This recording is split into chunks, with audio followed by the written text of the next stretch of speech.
Well, Dinesh certainly doesn't need a traditional introduction, and so instead I've got a cute story for you and then a special surprise. The cute story, as Joel just mentioned, in December we'll have Nick Adams. Nick was supposed to be here in July as our speaker, but he wasn't. He wasn't because he was detained by U.S. immigration of coming into the country.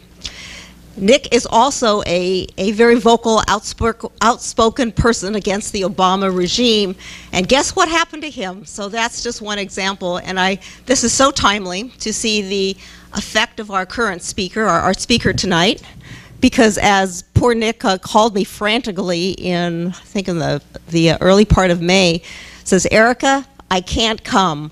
I've been Dineshed." Good.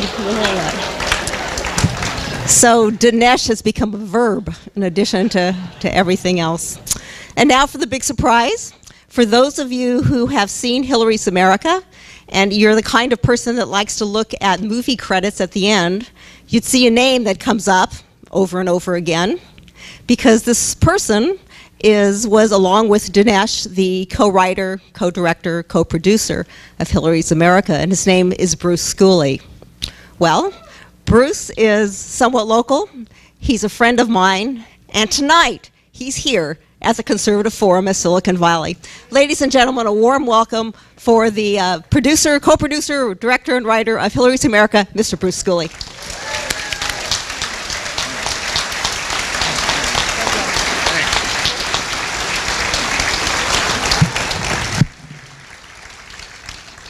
I'm sure all of you have been aware of the fact that last month it was announced that then Secretary of State Hillary Rodham Clinton thought it would be a good idea to drone WikiLeaks Julian Assange.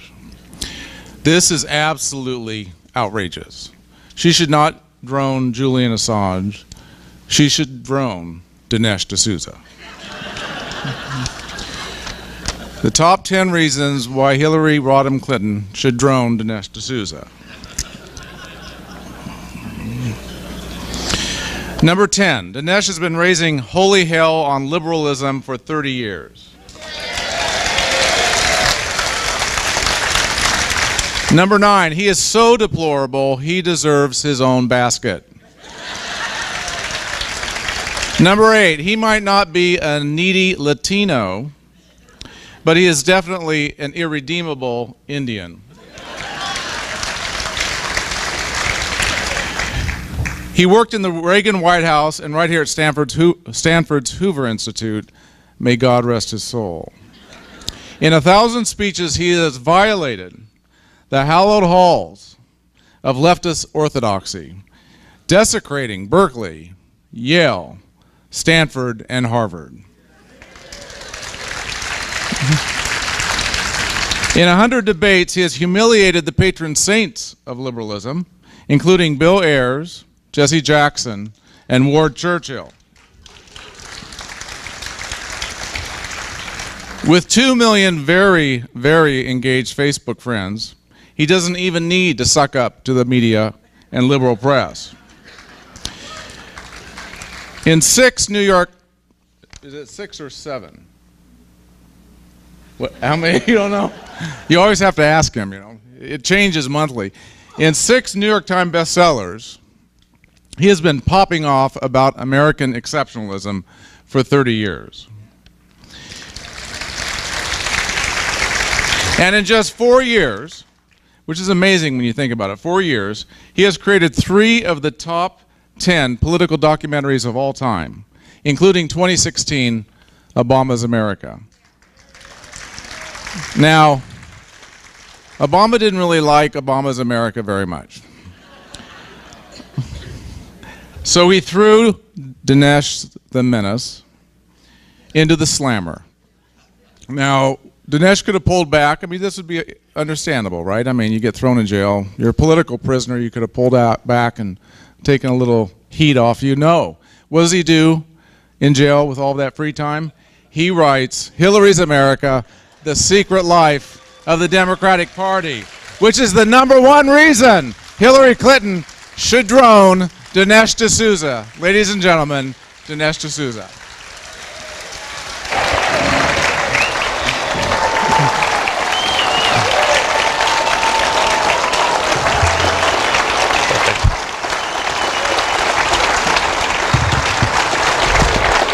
Thank you.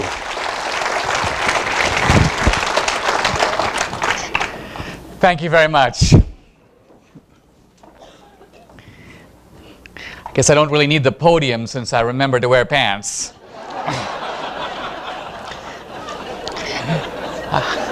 I am very honored and thrilled to be here. This is a great crowd, and boy, this is an important time for our country. I want to thank the Silicon Valley Forum for inviting me, and I want to thank you all for being here.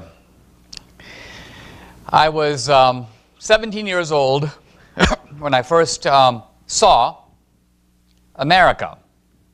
I had boarded a plane in Mumbai, India, to come to the United States for a year as an exchange student.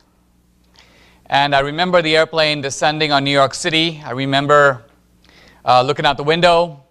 I saw the skyline of New York, and I saw the Statue of Liberty. And I remember a kind of a strange feeling came over me, which is I realized that my life would be completely different from that moment going forward. I felt that I was moving from the margin of the world to the center.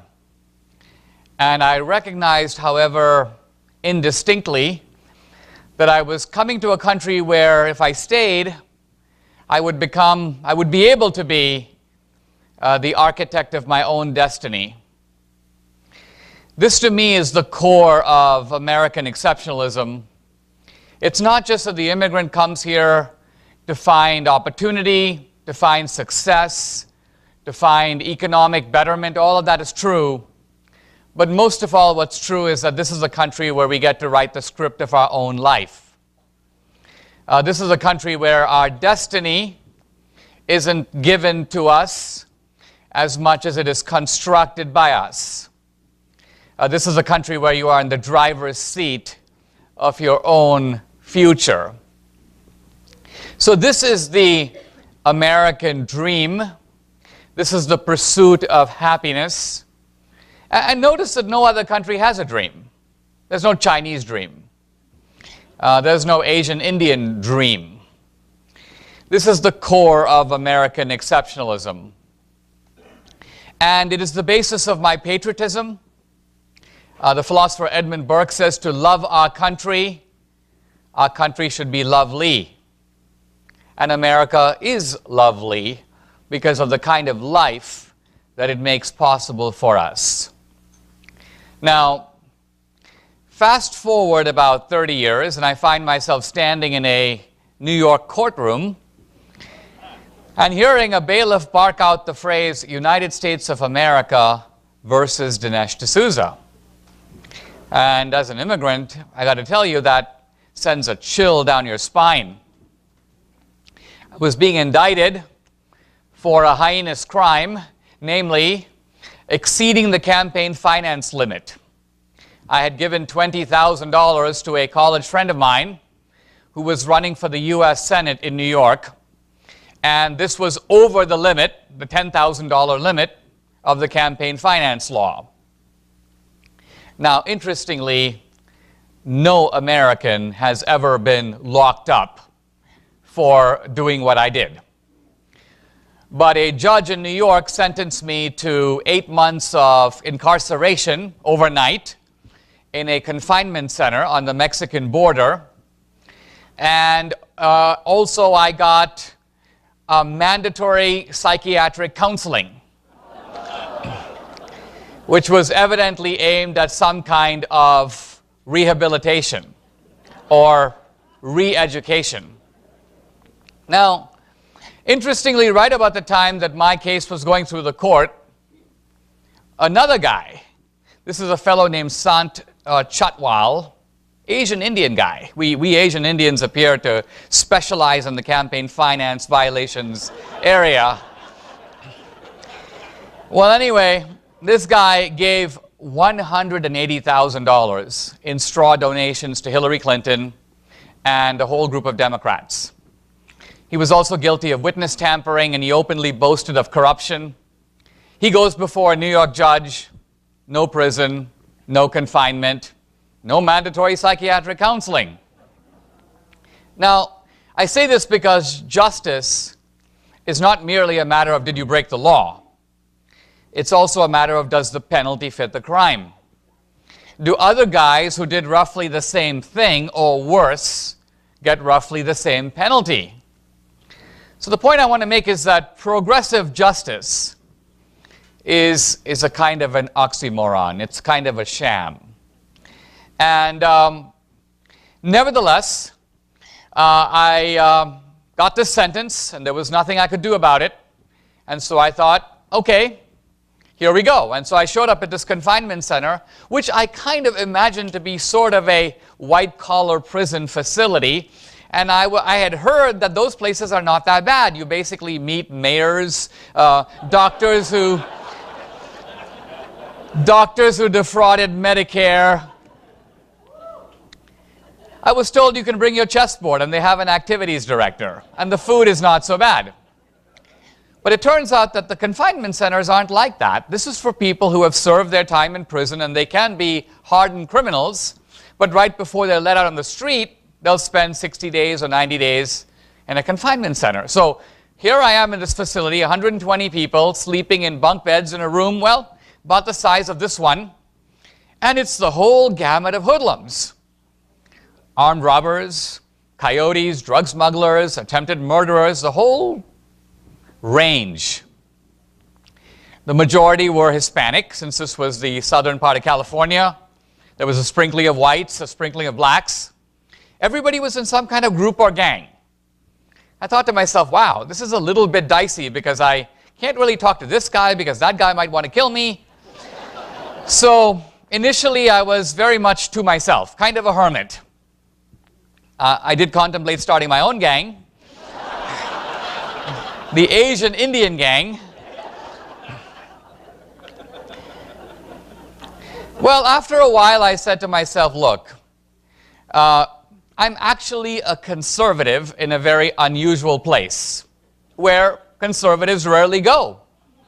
I mean, I'm not going to walk down the hall of the confinement center and run into George Will or Charles Krauthammer.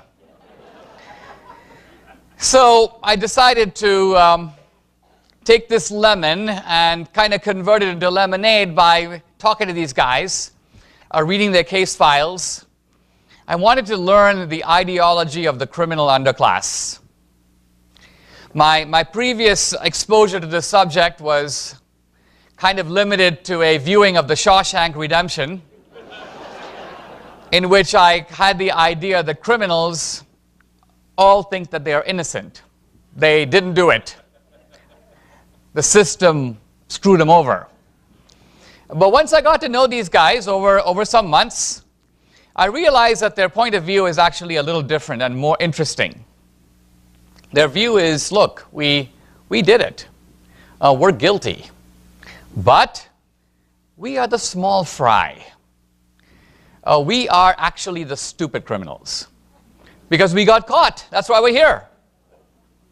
The big fry never get caught. The big fry are at large. The big fry are not even pursued by the system because they run the system.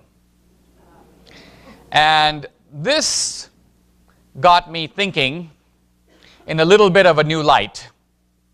I would lie in my bunk bed at night and I would hear these guys talk. Rough people, they speak in a rough way, and I realized that they talk about only 4 things: food, money, sleep, and sex. That's it. They live at the very elemental level. But I realized that they have a certain, you might say, low view of human nature. And I realized that I might actually have something to learn from them, which is to say that I had been thinking about American politics in completely the wrong way for 25 years.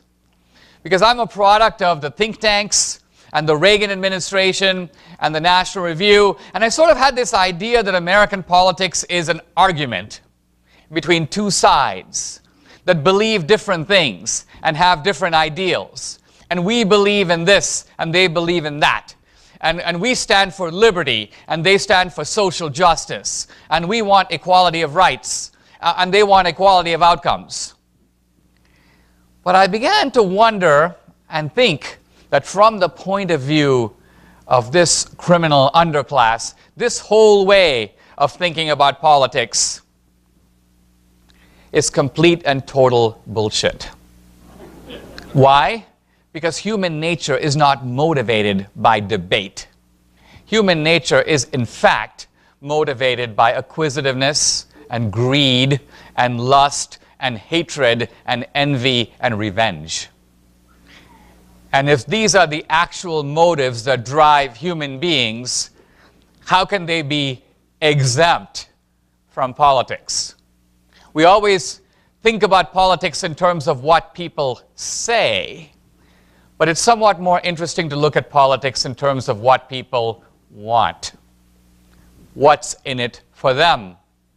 And that's what I want to do this evening, is go underneath the political rhetoric and actually talk about what I think is really going on in American politics. And then I want to pivot to what we can do about it. I don't mean in the general nonsensical rah-rah sense of we're going to win, we're going to do this, none of that. What can we actually do to move the needle and make a difference right here? And specifically, now, in American politics, I think that there is a kind of secret war that is going on under the surface between two very powerful groups of people. On the one side, there are the wealth creators. The wealth creators are the people who create wealth. And that's been really the strength and genius of America, to create wealth. And this wealth is the basis of our power as a country. America is powerful around the world because we have a powerful economy here at home. And wealth creation is a very strange thing. It's not actually obvious how you create wealth. When I was a kid, I'd go to school, I'd have 10 marbles in my pocket, and I'd like to come home with more marbles. But I also realized that I didn't know how to make marbles. The only way for me to come home with 20 marbles was to take some other guy's marbles. So normally that's how wealth is acquired, through conquest, through confiscation. But America figured out a way to create wealth. And great rewards go to the people who create wealth. And the greatest rewards go to people who create wealth that is not even asked for, that isn't even demanded. In other words, supply without demand. Think of something like the iPhone. There wasn't a demand for it. People didn't write Bill Gates and go, gee, let's have a phone that does this, that downloads that, has apps. No, he thought of it, he built it, he marketed it before you knew you couldn't live without it. The supply preceded and anticipated the demand. Wealth creation. Now, on the other side are a group of people who have their eyes on this same wealth. But they're not wealth creators. In fact, they have no idea how to create wealth. Think of a guy like Obama. That guy, I mean, can Obama make an iPhone? The poor guy can't even put up a website. From the point of view of technological capitalism, he's a complete zero. Hillary's the same. Bernie, Rip Van Winkle, just woke up from the 20-year nap, sleeping on his neighbor's couch. Doesn't even know really what day it is. Now, we shouldn't think of these people as socialists. They are way too lazy to be socialists. Socialists want the government to nationalize industries. They want the government to do what industries normally do. Let the government nationalize the oil industry and go to Midland, Texas and drill the oil Can you see Bernie going into the ground and drilling for oil? Or Hillary? No. They want the people in Midland, Texas to go get the oil. You do it. You get the oil out, you put it into drums, you label it, and once you've created the wealth, we will march in and take it over. We'll tell you what to do with it. In short, what we're witnessing is a struggle for the control of the wealth of America. And what the progressives want to do in the name of progress is quite simply to steal America. To steal America. Now, when I say steal America, I don't mean that they want to steal the $3 trillion of money that comes in annually in taxation. I don't mean that they merely want to control the gross domestic product of 18 or 19 trillion dollars that the country creates annually. I mean that they want to control the whole wealth of America, all of it, which is all the land and all the buildings and all the companies and all the money in your retirement fund and your kids' college fund and your couch and your big screen TV. If you add all that up, it's about $75 trillion. It's one big pile of dough. And the thieves of America are very interested in that. Now, how do they go about trying to get it? Some people think that the way they do this is purely by dividing the country into the makers and the takers, and by making sure that the takers outnumber the makers. And there are many Americans who fear that we have reached the point where the one outnumbers the other. But this actually misses the cleverest aspect of the progressive strategy, which is that the progressives actually know that this is not true. The takers do not outnumber the makers, and they can't win on that basis alone. There's a missing ingredient. There's a missing ingredient that involves convincing many of the makers to vote on the side of the takers. And that is the moral claim to justice, to social justice. Now, it is this moral claim that gives the Democratic Party its sense of superiority, its right to rule. And it's the moral claim that puts our side on the defensive. They're for progress, we're against progress. Now, what they mean by progress is really simple. They mean centralization of power and turning over that power to them. They mean ensconcing themselves in charge of the wealth and power of this country, and that's how they define progress. But the reason that they're able to get away with it is that they claim, and we believe them, that the Democratic Party has always been the party of the good guys, of the little guy, of the outsider, of women, of Latinos, of blacks, the party that fought for emancipation, and the party that secured civil rights under the law. Now, none of this is even remotely true. The Democratic Party, far from being the party of progress, far from being the party of the little guy or the ordinary guy, far from being the party of women, has actually been the deadly enemy of the ordinary man.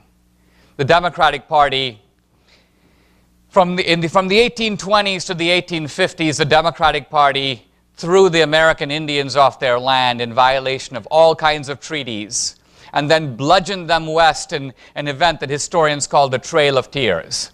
They did that. They were also the party that relentlessly upheld slavery for half a century. Think of it. There were 4 million Americans in bondage at the time of the Civil War. How many of those slaves were owned by Republicans? Answer, 0. Every single one of those slaves in 1860 was owned by the Democrats. Every single one. And now people go, well, wait a minute, Dinesh. I thought the Civil War was between the anti-slavery North and the pro-slavery South. Well, The first fact to note is that most Southerners didn't own slaves. Most Confederates didn't own slaves. The second fact to note is that the Northern Democratic Party, led by Illinois Senator Stephen Douglas, protected slavery with the same ingenuity and zeal as John Calhoun, the leader of the Southern Democrats. The Democratic Party was protecting slavery north and south. So the real slavery debate was not between just the North and the South, it was between the anti-slavery Republican Party and the pro-slavery Democratic Party. Now, after the war, the Democrats realized this is all extremely embarrassing. Let's take all the bad stuff that we did and blame it on the South. And so in an unbelievable sleight of hand, the South gets saddled with the blame for what the Democratic Party actually did.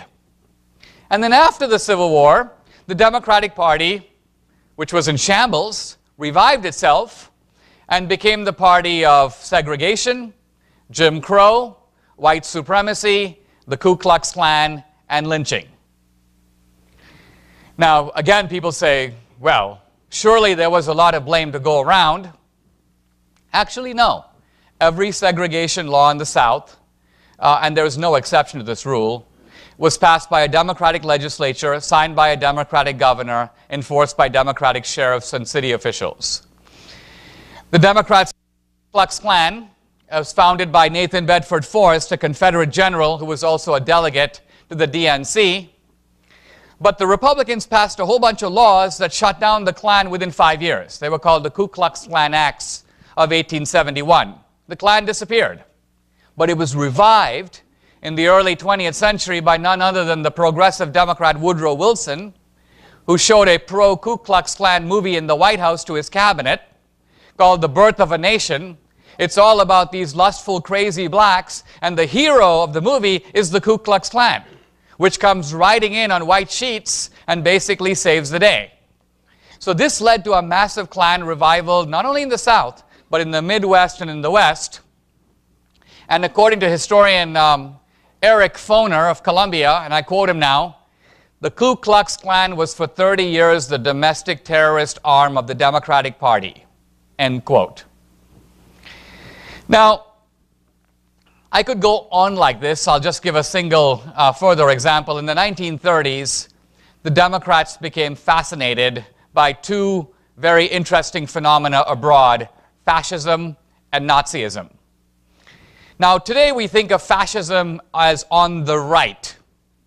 But you've got to remember that the Nazis called themselves National Socialists. There were three leftist movements in the 20th century: progressivism, communism, and fascism. And they were all competing on the same territory. They all claimed the mantle of the future.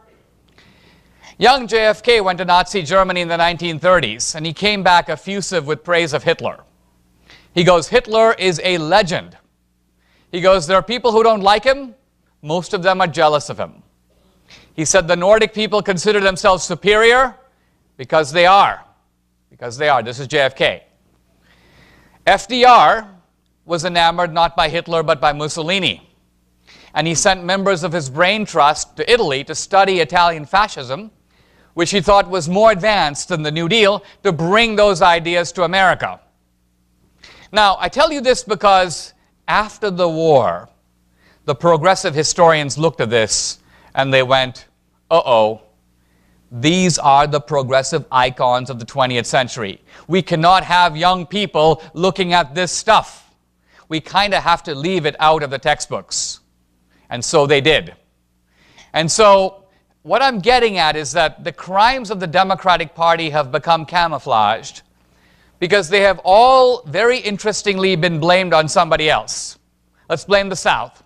Let's blame the white man. Let's blame America. And so literally you hear this now. America committed genocide on the American Indian. Well, first of all, if America did all these things, they'd still be going on. Obviously, some Americans did them, and other Americans stopped them. So the Democrats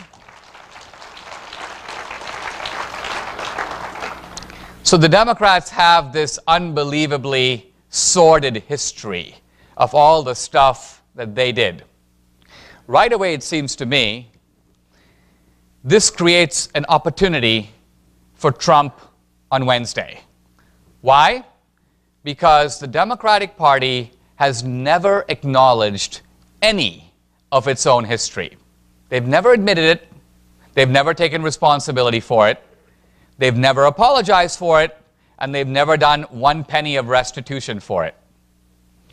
So, one small piece of advice from me to Donald Trump for Wednesday: ask Hillary if she will finally and truthfully admit that hers is the party that enslaved, segregated, lynched, and murdered millions of blacks and other minorities. Will she admit it finally and take responsibility for it? Yes or no? Yes or no?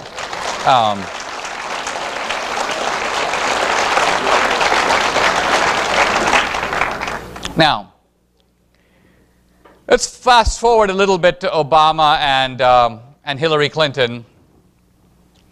My own relationship with Obama has always been somewhat tense. In fact, looking back, I think that my real crime was that I made a movie that really annoyed him. Not just because it was a critique of his policies, but I kind of got into his world. And I interviewed his brother in the Huruma slum of Nairobi. You know, here was Obama prancing around saying, "We are our brother's keeper." And there's his real brother living in a hut in the swamps of Nairobi. And so it made him look really bad.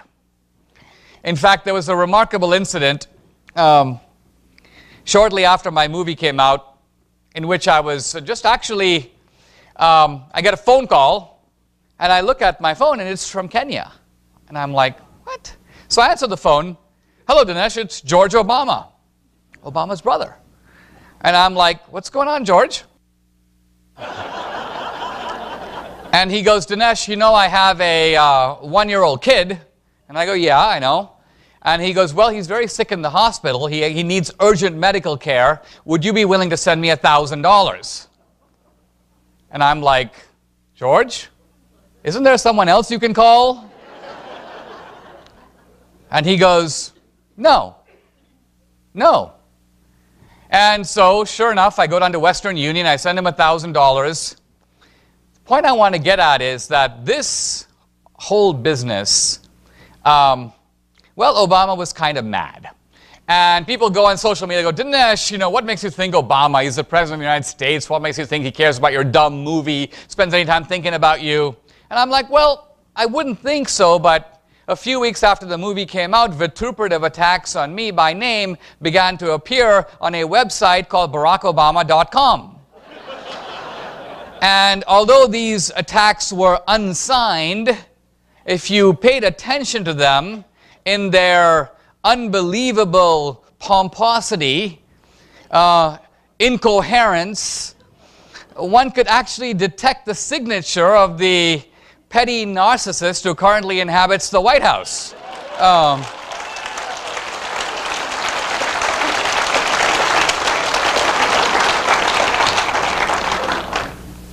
Well, at the end of the day, Obama is an ideologue. Now, his ideology is pathetic.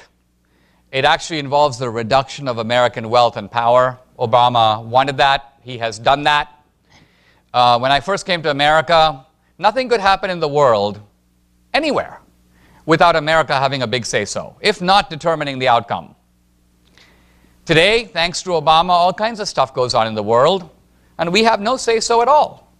We're irrelevant to the outcome. And that is not something easy to accomplish, and it is something that has been accomplished by design. This is actually Obama's talent. I mean, he's not really a community organizer, but he is a very skilled resentment organizer. He knows how to tap the deep chords of human discontent. He knows how to point the finger of blame. And he knows how to convince people who are humiliated by their lack of success in a meritocratic society. Look, it's not humiliating not to succeed in a highly stratified society. If you live in an aristocratic society and you are a serf, you don't have a reason to feel too bad about yourself because you were born a serf. It's like you got the short end of the stick. You just had bad luck. But if you are in a society where anyone can learn, anyone can start a business, and then you see all these successful people sitting in nice restaurants and sipping wine and cutting into juicy steaks with limousines pulling in and out, and you think to yourself, wow, why them? Why not me? You cannot avoid the nagging thought that the reason that you're not successful is because you're not as good as they are. You suck. You could have thought of that app, but you didn't. You could have gotten that additional education, but you didn't. So in this state, the community organizer sidles up to you and whispers into your ear, don't feel bad. It's not your fault. You see those guys in that restaurant?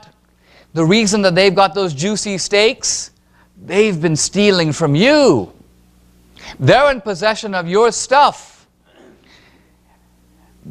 They are holding stolen goods. But here's the good news. You don't have to organize a revolution, a revolt of the proletariat. You just have to vote for me. You have to empower me. I and my friends will go in there and take their stuff. And we will give some of it to you. So I think you begin to see here the contours of American politics in its current shape. Bill and Hillary Clinton, at the end of the day, are not ideologues. They're a lot more like Bonnie and Clyde. If you want to get an understanding of them, crack open the pages of Mark Twain's Huckleberry Finn. You will come across two scam artists called the Duke and the Dauphin. These are people who essentially pull scams on the gullible. And the Clintons have been running rackets since the Arkansas days. I mean, just think about the last 6 months of the Bill Clinton White House. They were doing basically three things. Number one, renting out the Lincoln bedroom for cash.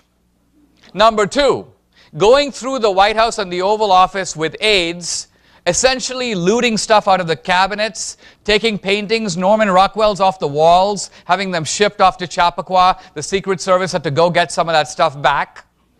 And selling pardons to big-time racketeers, tax cheats, and felons.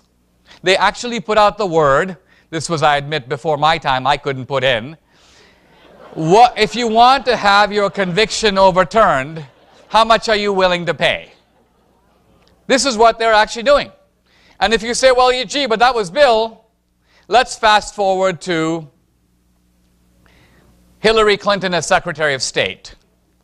Now, Hillary said she was dead broke when she left the White House, and because of her legal bills due to Watergate, due to their own stuff, not Watergate, but Whitewater, and then the Monica Lewinsky scandal, and the Paula Jones $800,000 payout, yes, they had bills. And they work, if you added up their net worth and their legal bills, they were dead broke.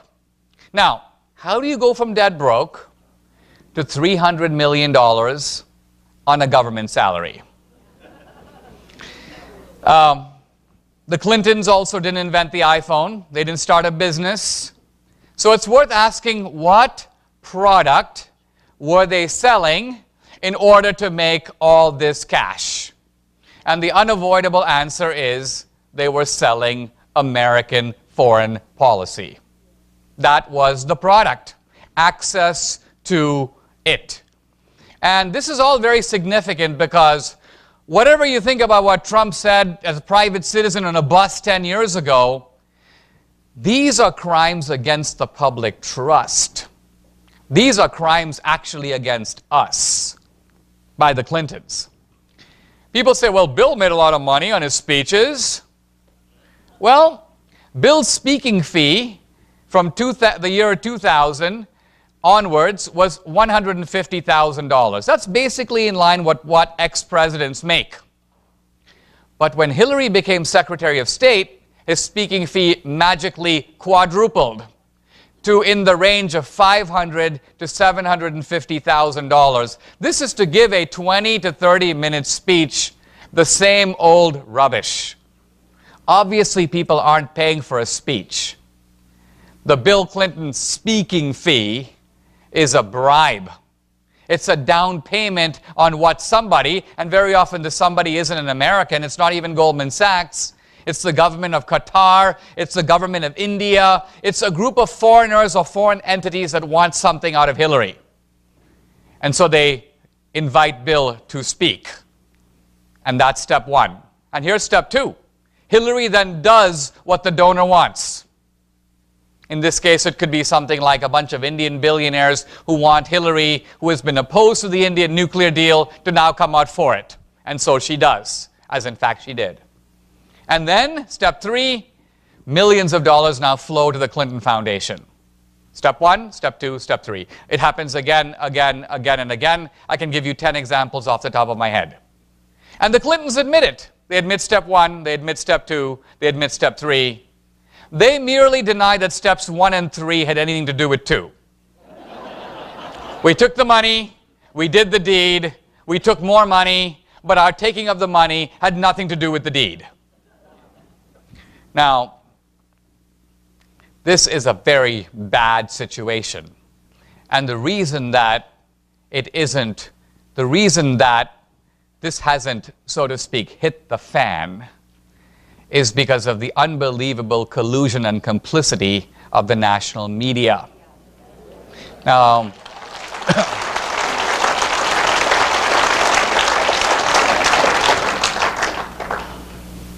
the national media has always been biased, oriented to the left, but hey, it's in a new dimension now. I mean, every time I turn on the TV, I see these sick, pathetic, sorry characters. And what are they doing? They are huffing and puffing to drag this crooked hag across the finish line. Yep.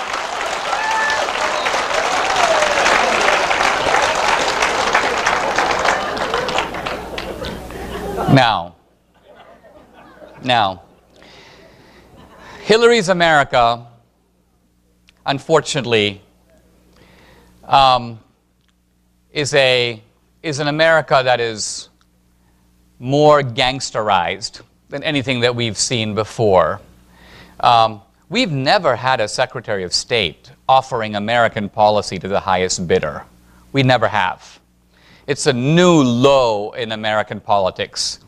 And the reason that this election is so difficult for Trump is because the left has 3 secret weapons: academia, Hollywood, and the media. They're the 3 biggest megaphones of our culture. And in fact, all of this distorted history that we're correcting in our movie is just full of astounding claims, and the reason that they have shock value is because the left has been putting out so much disinformation. And when you have these 3 megaphones, you can do it. And no one can contradict you. Even if you knew that what they're saying isn't true, you don't have a big enough megaphone to contradict it. That's how they get away with it. So it's a great failure of conservatives and Republicans to have allowed this to happen. And look, I have much more I want to say, but I've got to adopt the motto that King Henry VIII used with one of his wives. He said, "I can't keep you too long." And so I'm going to just say one more thing and then subside and be happy to take some questions and then sign some books. Now, I want to say a word about Trump, and I want to say a word about this never Trump business, and I want to say a word about morality and principles, because there are people, many of us and our friends, who feel Trump is as bad as Hillary, and that you don't like Hillary, but you can't vote for Trump. And why can't you vote for Trump? Because you are a decent, principled conservative. And to preserve your dignity and to preserve your principles, you're going to vote for some other guy, or you're not going to vote at all. This is a real phenomenon in the Republican Party. Now, let's think about this for a minute, because I remember when I first joined the Reagan White House years ago, and when I was introduced to the world of foreign policy, I thought to myself, great, this is going to be a contest between the good guys and the bad guys, and isn't it going to feel fantastic to be on the side of the good guys? But the moment I began to look at the world, I realized, no. Most of the time, it isn't even like that. Most of the time in the world, we're choosing between the bad guy and the really bad guy. And the question then becomes, a moral conundrum, admittedly, is it admissible to ally with the bad guy to get rid of the worst guy? Remember, we did this in World War II. We allied with Stalin, a really bad guy, because another bad guy, Hitler, posed a greater threat at the time. It's then that I began to learn that in politics, morality isn't just about intentions. Intentions or principles have got to be combined with an awareness of the consequences of those principles. Now, the consequence of never Trump, the consequence of any Christian or conservative standing on principle, is going to be the election of Hillary, who will do her best to decimate your principles. That is the unavoidable result of this form of thinking. The people who stand on principle today are kind of like the abolitionists of the 19th century who opposed slavery, and in fact were kind of moral beings because they were the only ones who wanted to end slavery now. But very interestingly, the abolitionists were politically completely ineffective. The abolitionists, contrary to what many people think, did not end slavery, nor could they. Mostly their meetings were occupied with things like burning the American Constitution, because they blamed the founders for allowing slavery in the first place. So who ended slavery if not the abolitionists? The answer? Slavery was ended by the Republican Party when it won the election of 1860. The Republican Party did it.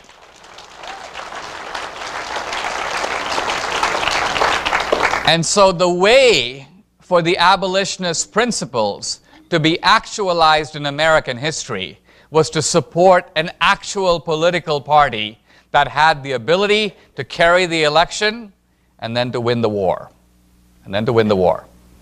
And so it is today. American politics is fought in teams. If you want to stop Hillary and the Democrats, there is only one way to do that, and that's to vote for Trump and the Republicans. In my opinion, there is no moral equivalence.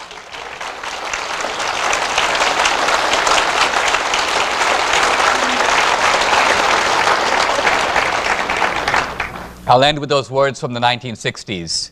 This is a critical time. The American dream hangs in the balance. This is not a time for infighting. It's not a time for pettiness. It's a time to think of what America has done for us and what we need to do for her. If not now, when? And if not us, who? Thank you very much. Thank you. Thank you very much. Thank you. Thank you. Thank you. Okay, Dinesh, the first one is, one of our guests would like to where can they go to read about the Democrats and slavery and the rest of the info about them? Is there a place outside of your movie, of course? The question is, you know, all this stuff I've been saying about the Democratic Party, where can I find out more about it? And the answer is right here.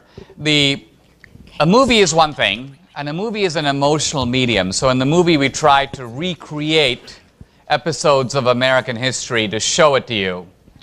But the book, Hillary's America, is kind of the underpinning of the movie and has sort of chapter and verse on all of it. So it's not just that you believe the book, but the book is full of scholarly references and citations so that if you're an attentive reader, You can begin with the book Hillary's America. I see we have a few copies left. And then go on to the sources that are actually mentioned in the book to learn more. But, by the way, I should say one thing about history is, none of the history that I recite is dubious or controversial in any way. And in fact, I put out claims that are very easy to refute if anyone can refute them. For example, I say in the movie, the line, in 1860, the year of the Civil War, no Republican owned a slave. Period. Now, somebody can easily refute that by saying, here are 5 Republicans and they own slaves. But in the whole public debate over the movie and the book, no one's been able to name even one case. So the claims in this movie and book, even though subjected to withering attack, have not even been seriously disputed, let alone refuted. So you can feel very secure in believing every fact in both the book and in the movie. But that's a good place to start. Okay. Thank you. This is a very open-ended question, but you hit it on a little bit. Someone in the crowd had noticed that a lot of us conservatives, and he includes himself, are gray-haired as we look out in the crowd tonight, and that the younger voters and younger people are voting Democrat. And you touched on this, that progressives have the 3 big trifecta. They have education and Hollywood and the media. What can we do? Again, just a couple of minutes, because we have lots of questions. In the short term, we need to dispatch conservative missionaries to the university who can present the conservative message in an appealing way. It's not that young people reject conservatism. Quite honestly, they don't know what it is. They don't know what we're trying to conserve.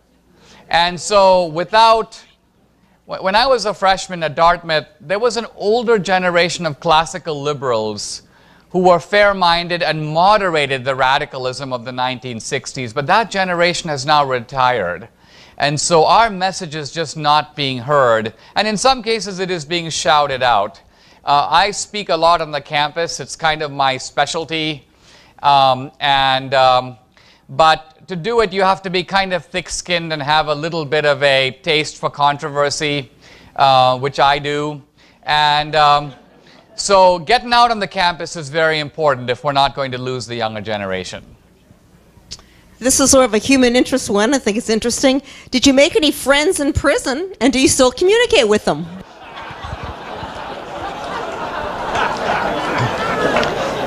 You know, number one, I don't communicate with any of them because it's a paradox of prison life that you are face to face with these guys all the time for a certain period, and then you are prohibited from maintaining any contact with them subsequently. I guess because they feel that if you maintain contact, most of us would get together, plan to rob banks, and do stuff like that. So no, that's a chapter of my life, and I've actually moved on. I wouldn't say I made friends in prison, but I would say that in the confinement center there were very interesting characters. And I got to know them, and I got to see a side of American life that I otherwise never would have. So I actually don't regret it. I think it actually has helped widen my understanding and my education. Thank you. What exactly would the media gain with a Hillary win? But why are they pushing so hard? Yeah. Academia and the media are part of the sector that doesn't produce things so much as they produce words. The community organizers, the journalists, the Hollywood types, this is the knowledge industry.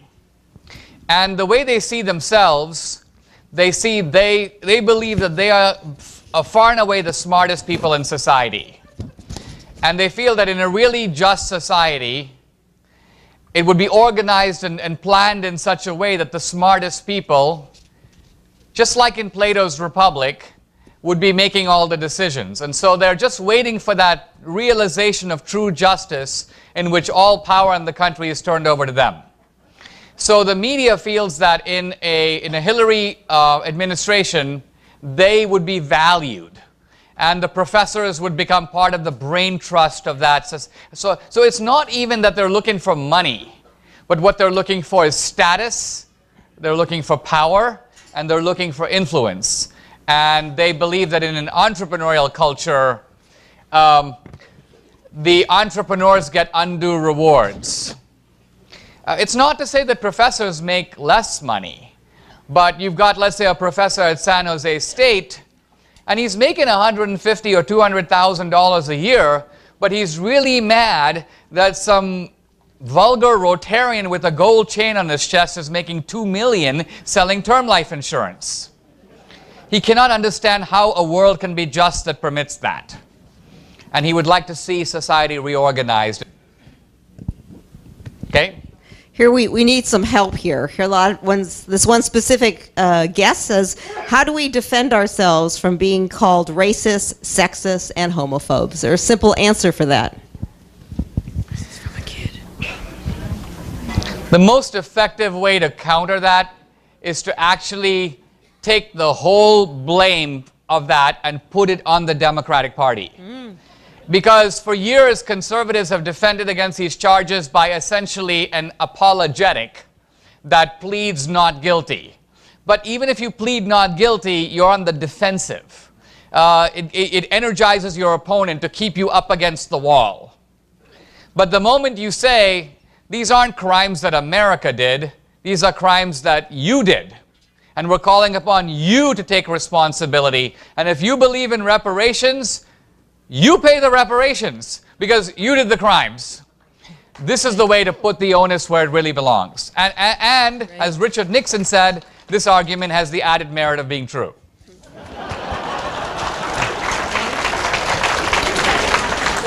Looking into the future, someone wants to know, what is the topic of your next movie? If you'd like to share that. Exclusive forum right now, tonight, you're hearing it. So we have a little film team, we're about 10 of us, and we think it's important to actually put our toe in the water of trying our hand in feature films. And the reason for this is that the big guys in Hollywood is not Michael Moore, it's Steven Spielberg.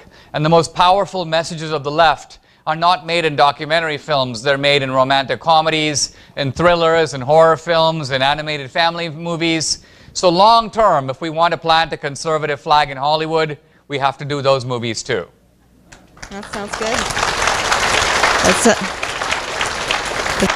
Sounds great. Perhaps you don't have an opinion on this one, but a questioner wants to know, what is Huma Abedin's influence on or usefulness to Hillary?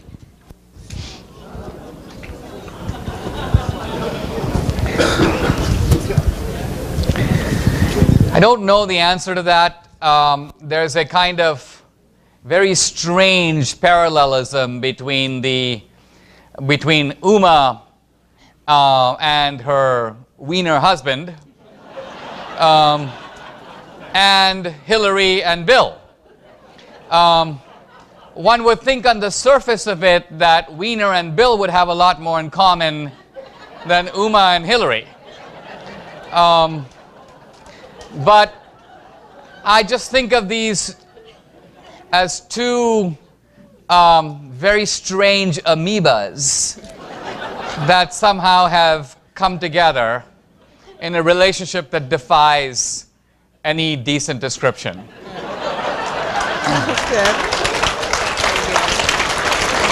It is definitely very odd. This is one that's close to my heart, and I'm still annoyed by it. We were told by everyone, even conservatives, that Jim Comey was pristine. What do you make of our FBI director? Well, the lesson I draw from this is it's very bad habit that we have on our side to place our hopes in things that are never going to happen, that are outside our control. This goes on all the time. Hillary has Parkinson's disease. We're waiting for James Comey to do his thing, and then it's all going to be over for Hillary. We're trying to find Obama's birth certificate. It's the reliance on the Hail Mary pass that never happens.